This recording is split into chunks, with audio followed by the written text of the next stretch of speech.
Assalamualaikum, what is up everyone? It's me Gizri in the house. Welcome back, welcome to my channel. Dan aku doakan korang yang tengok video ni berada dalam keadaan sihat walafiat dan juga happy selalu. Don't be sad, don't stress. Jangan stress, just don't. It's not good for your health. Trust me, true story. So guys, untuk video kali ni aku nak ceritakan dekat korang tentang satu kisah di mana seorang wanita ni, seorang perempuan ni guys, dia keluar, dia pinjam kereta bapak dia untuk pergi ke salon. Tetapi the problem is she never came back. Dia tak balik-balik. Dia hilang guys. My name is Gizri. This is the story.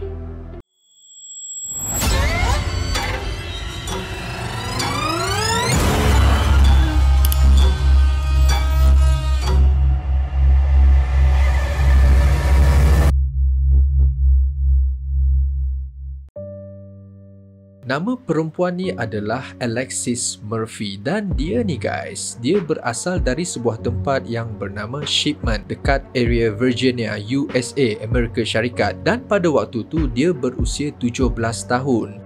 Alexis Murphy ni guys, dia bersekolah dekat sebuah sekolah yang bernama Nelson County High School. She was a very outgoing person. Dia seorang yang sangat periang, hilarious. Dia banyak kawan-kawan dan dia juga seorang yang sangat terkenal dalam media sosial, dalam Instagram.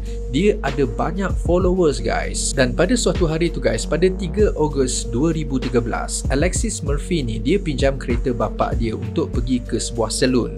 Dia nak buat hair treatment ataupun to be exact, dia nak buat hair extension sebab pada waktu tu dekat sekolah dia ni ada buat satu majlis penggambaran photoshoot untuk pelajar-pelajar tahun akhir. So dalam kes Alexis Murphy ni, dia pergi ke salon tu untuk dia buat hair treatment, dia nak buat hair extension. But the problem is this girl, Alexis Murphy, she never came back.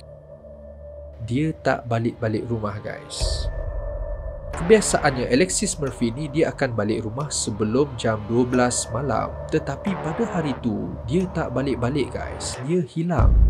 So nenek dia ni pergi call Alexis. Dia try call Alexis tapi tak dapat. Dan selepas tu nenek dia ni guys, dia cuba call mak Alexis yang pada waktu tu dia sedang bekerja shift malam dekat sebuah company. Dia cakap dekat mak Alexis, bagi tahu yang Alexis tak balik-balik lagi. So mak dia ni pun cari Alexis, dia cuba call but the same thing happen. Dia tak dapat call, dia tak dapat get through. Dan selepas tu mak Alexis ni guys, dia pergi call bapa Alexis untuk cakap dekat bapa dia ni yang Alexis masih lagi tak balik rumah, sedangkan jam dah pukul 12 lebih dah pada waktu tu memang dah tengah malam. Kebiasaannya dia tak macam tu. And her dad tried to call her again and again but the same thing happened guys. Diorang tak dapat get through Alexis. And finally bapak dia ambil keputusan untuk pergi ke sebuah balai polis, dan bapak dia pergi report polis yang mengatakan Alexis Murphy ni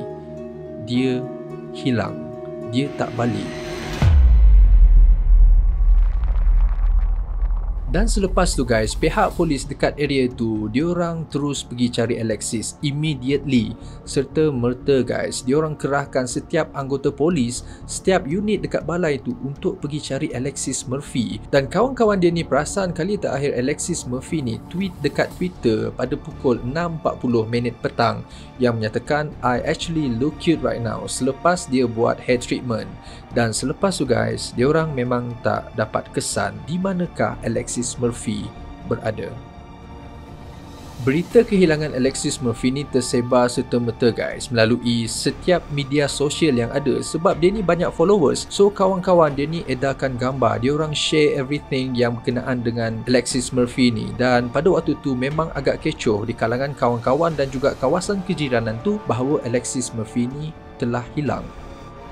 Selama 3 hari guys, diorang ni teruskan misi pencarian Alexis Murphy, dan pada hari tu diorang telah jumpa sebuah kereta. Dan kereta tu adalah kereta yang digunakan oleh Alexis Murphy. Dan pada waktu tu diorang jumpa kereta tu dekat sebuah parking lot berdekatan dengan sebuah movie theater dekat area Charlottesville. And pihak polis pada waktu tu diorang cek rakaman CCTV dekat bangunan berdekatan. Tetapi masalahnya guys, kualiti rakaman CCTV tu tak berapa nak clear. Okay, dia punya rakaman tu agak grainy, tak clear, memang kualiti agak teruk. So, diorang hanya tahu yang ada seorang lelaki pada waktu tu dirakam oleh CCTV pergi parking kereta dekat situ selepas sehari kehilangan Alexis Murphy. But who was that guy? Dan selepas tu guys, pihak polis ni dia tak berhenti tau. Dia teruskan pencarian Alexis Murphy sehinggalah dia orang pergi dekat sebuah stesen minyak ni, Liberty Gas Station, dan tempat tu merupakan tempat yang boleh dikatakan agak famous untuk remaja-remaja lepak. And yes, dia orang jumpa rakaman CCTV. Yang dalam rakaman CCTV tu guys, dia orang jumpa Alexis Murphy. Memang dia pernah pergi kat situ. And pada waktu tu ada seorang lelaki yang bertatu dekat dia punya leher tolong buka pintu kedai. Tapi dia macam agak kurang mencurigakan sebab siapa-siapa pun boleh tolong bukakan pintu untuk Alexis. So benda tu macam tu saja guys. Pada suatu hari itu, pihak polis telah berjaya mengesan lokasi handphone Alexis Murphy. Dan diorang berharap pada waktu tu diorang akan jumpa Alexis ataupun dia punya belongings or dia punya handphone, whatever. Asalkan diorang jumpa clue, diorang jumpa petunjuk untuk cari Alexis Murphy. Dan pihak polis dekat US pada waktu tu terus bergegas dekat area tu guys. And yes, diorang jumpa handphone Alexis Murphy dekat sebuah kawasan yang tak jauh dari gas station tu guys. Gordon, tonight we have learned investigators have recovered the cell phone of a Nelson County teenager missing since August. The FBI says law enforcement officials found Alexis Murphy's cell phone among several phones recovered during the course of their investigation. Investigators did not release where the phone was found, and they haven't released any other information at this time. Dan selepas pihak polis sampai ke kawasan tu guys, diorang jumpa sebuah kereta. And then diorang jumpa lelaki yang ada dalam rakaman CCTV dekat gas station tadi tu, yang ada tattoo dekat dia punya leher ni. Dan nama lelaki tu adalah Randy Taylor. So, pihak polis ni dia tanya Randy Taylor pernah jumpa dengan Alexis Murphy or kenal dengan orang yang dalam gambar ni. And then Randy Taylor cakap dekat pihak polis tu yang dia tak kenal Alexis Murphy. Dia tak pernah tengok wanita ni guys. Malahan Randy Taylor ni guys, dia dengan confidentnya invite pihak polis untuk pergi dekat dia punya trailer. Randy Taylor ni dia tinggal dalam trailer tu. So, dia cakap dekat pihak polis tu, why don't you come over? Dia invite pihak polis tu untuk pergi dekat kawasan kediaman dia. So pada waktu tu pihak polis ni memang tak suspect Randy Taylor, but dia orang pergi juga dekat tempat tu. And you know what? Pihak polis pergi ke rumah ataupun pergi dekat trailer Randy Taylor ni guys. Dia orang jumpa earring, anting-anting, and then dia orang jumpa kuku, and finally dia orang jumpa rambut perempuan dekat dalam trailer Randy Taylor. Kalau semua benda yang diorang jumpa dekat trailer tu ada DNA Alexis Murphy, so this guy, Randy Taylor ni memang menjadi suspek utama. Dan sementara tu guys, pihak polis ni dia tak puas hati. Dia pergi balik dekat gas station tu untuk cek semula rakaman CCTV. Dan apa yang diorang jumpa guys, kali ni diorang jumpa Alexis keluar dari gas station tu selepas Randy tolong bukakan pintu. And then that guy, Randy Taylor, dia pergi ikut belakang this girl. Dia pergi ikut belakang Alexis Murphy. Dan sebelum pihak polis ni pergi confront ataupun pergi jumpa Randy Taylor semula, tiba-tiba Randy Taylor ni guys, dia tukar dia punya statement. Ingat tak yang first tadi tu, Randy Taylor ni dia tak mengaku dan dia cakap dia tak kenal dengan Alexis Murphy. But untuk second time pihak polis jumpa dia, dia cakap dekat pihak polis, yes, dia pernah jumpa this girl. Dia pernah jumpa dengan Alexis Murphy. Tetapi pada waktu tu Alexis Murphy datang dengan seorang lelaki yang dia gambarkan berkulit gelap, and then dia punya rambut dia dreadlock. And dua orang ni dia cakap lelaki tadi tu dan juga Alexis Murphy pergi jumpa dia untuk beli bahan-bahan terlarang. You know what I mean, right? That's it. Itu saja. Lepas tu diorang tu belah.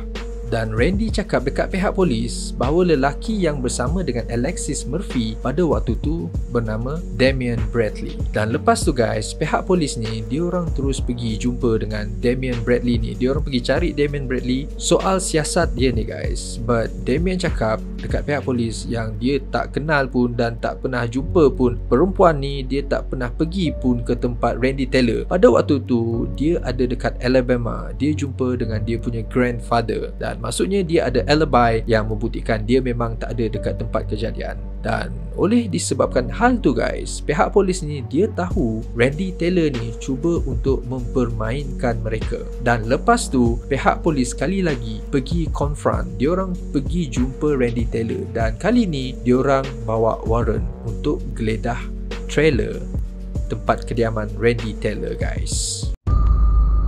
Dan lepas tu guys, pihak polis ni diorang pergi semula dekat gas station tu dan tanya dengan orang-orang kat situ, kenal tak dengan lelaki ni, kenal tak dengan Randy Taylor ni. And yes, orang-orang kat situ yang selalu lepak dekat area tu guys memang kenal dengan Randy Taylor. Dan diorang cakap dekat pihak polis yang lelaki ni memang seorang yang sangat-sangat creepy.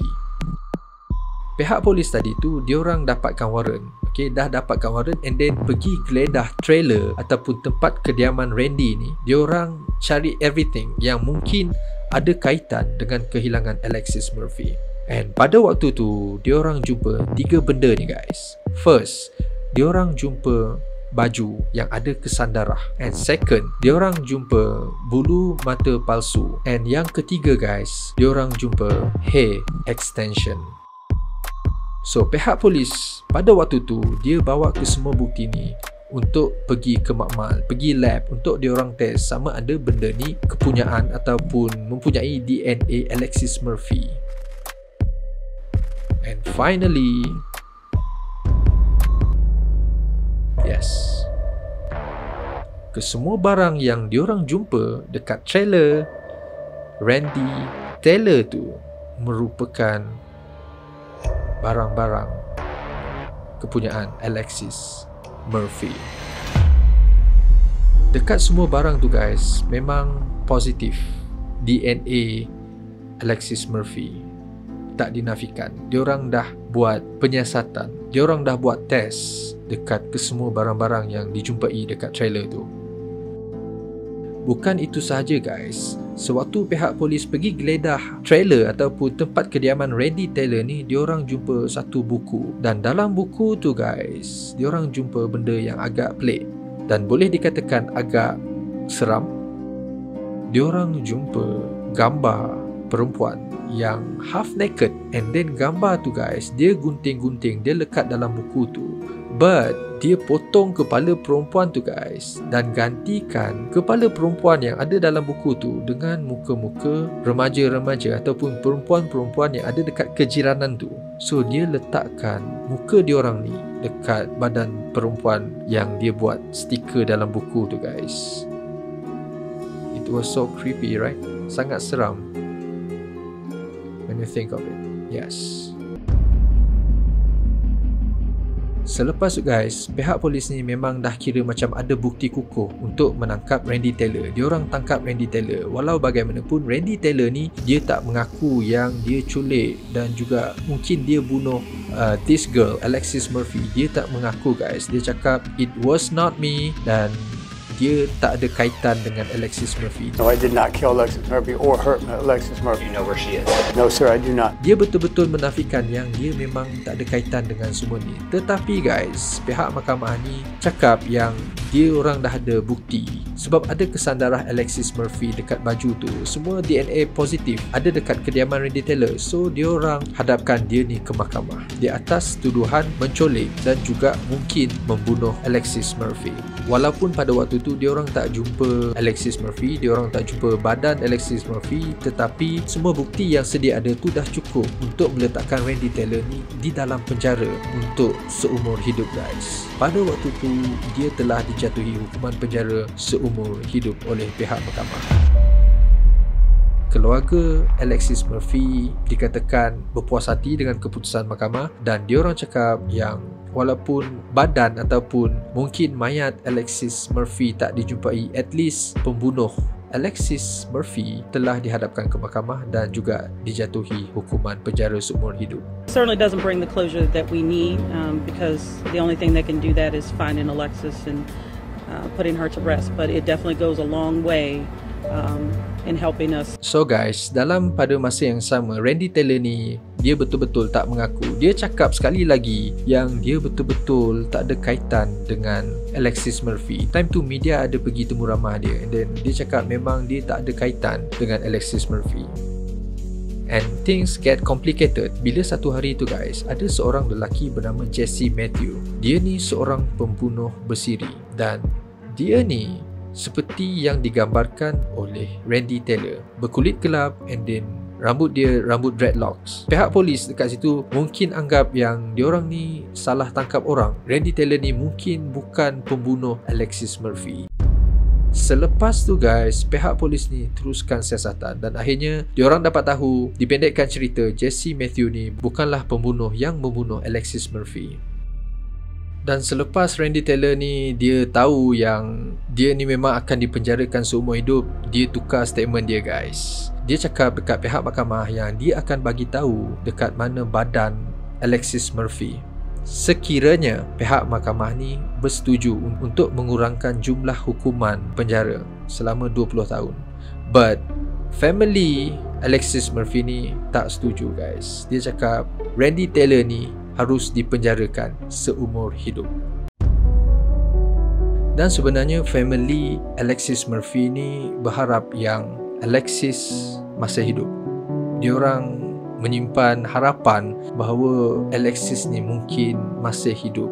But guys, pada tahun 2020, 7 tahun selepas kehilangan Alexis Murphy, akhirnya diorang jumpa mayat Alexis Murphy ni telah ditanam dekat sebuah kawasan yang tak jauh dari tempat kali terakhir dia dilihat. So guys, takziah kepada keluarga mangsa di atas pemergian Alexis Murphy, dan berita tu membuatkan keluarga Alexis Murphy sedih, di mana mereka mengharapkan Alexis Murphy ni mungkin masih hidup. But dengan penemuan mayat Alexis Murphy, diorang tahu yang Alexis Murphy memang dah meninggal dunia.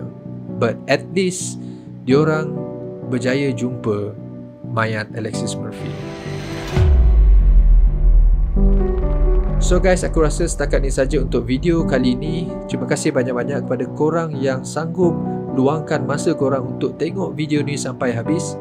I really appreciate it. Thank you so much. So hit that like button if you like this video, share it to your friends and family, subscribe kalau korang belum lagi subscribe channel aku, and I'll see you guys again in the next video. Peace.